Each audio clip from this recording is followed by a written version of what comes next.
Baiklah, perkenalkan nama saya Aidil Febrian dengan nomor BP 20140069.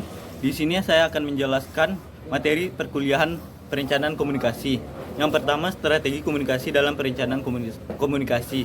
Strategi komunikasi adalah perencanaan dalam penyampaian pesan melalui kombinasi berbagai unsur komunikasi, seperti frekuensi formalitas, isi, dan saluran komunikasi, sehingga pesan yang dikirim mudah diterima dan mengubah sikap atau perilaku sesuai dengan tujuan komunikasi.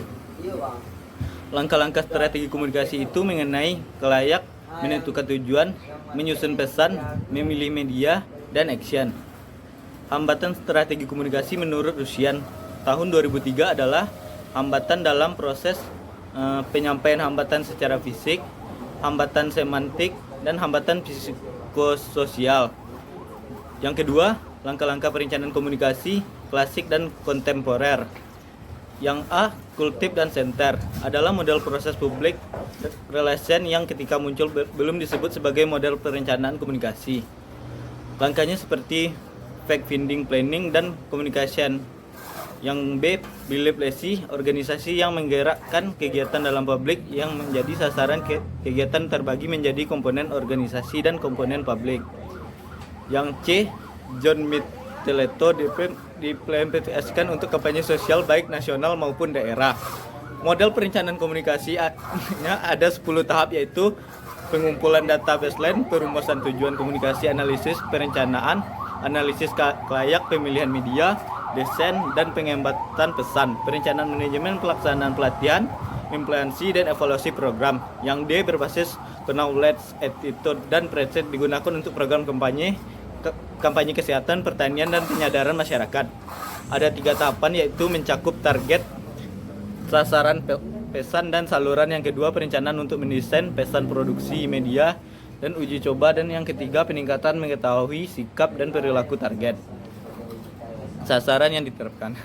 Yang ketiga, perencanaan program komunikasi, yaitu upaya membuat rancangan pelaksanaan suatu bentuk kegiatan komunikasi mulai dari perencanaan perorganisasian, pelaksanaan di lapangan, sampai pada monitor dan evaluasi suatu kegiatan komunikasi.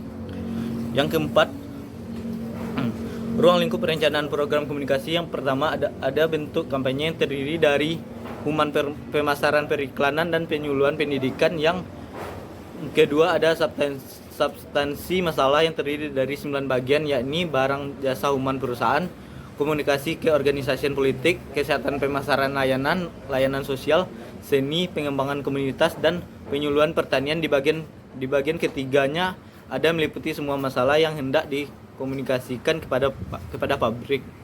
Yang kelima, signifikasi program perencanaan komunikasi, mengubah tataan menjadi peluang alternatif pemecahan, harus dapat terukur dan dipertanggungjawabkan. Tidak mudah menyampaikan pesan karena kelayak terdiri dari bermacam-macam lapisan sosial dan pendidikan. Adanya fenomena gunung es, ada bagian yang tampak dan tidak tampak. Bagian yang tampak terdiri dari satu orang, yakni selaku pihak yang terlibat dalam komunikasi, baik secara komunikator ataupun komunikan kedua. Simbol dapat berupa angka, gambar, grafik. Jika komunikasi yang audio, maka kita hanya bisa membayangkan simbol komunikasinya. Yang ketiga, media sebagai alat penyampaian pesan seperti TV, radio, majalah, maupun telepon. Yang tidak tampak ada. 9. Emang pertama merupakan hasil penafsiran simbol yang dipakai dalam komunikasi. Yang kedua, belajar memahami simbol berkomunikasi juga merupakan proses belajar yang subjektivitas. Setiap orang memiliki penilaian subjektif terhadap pesan yang mereka terima. Yang keempat, tawar-menawar bermaksud untuk menyampaikan makna agar tidak salah paham. Yang kelima, budaya mempengaruhi dalam komunikasi maupun saat memberi makna. Yang keenam, tingkat dan konteks. Tingkat dimaksudkan dengan berupa individu, kelompok, umur, serta sosial. Konteks dimaksud dengan waktu, tempat, maupun kebudayaan. Yang ketujuh, acuan terdiri dari pengalaman menjadi acuan memahami makna. Yang kedelapan, refleksi diri, pengalaman masa lalu secara tidak sadar muncul dan menjadi acuan diri. Yang terakhir, ketidakhadiran di mana berinteraksi walaupun tanpa kata, makna komunikasi dapat dikatakan sudah terjadi. Baiklah, itu materi tentang perkuliahan perencanaan komunikasi yang sudah saya jelaskan. Cukup sekian, terima kasih.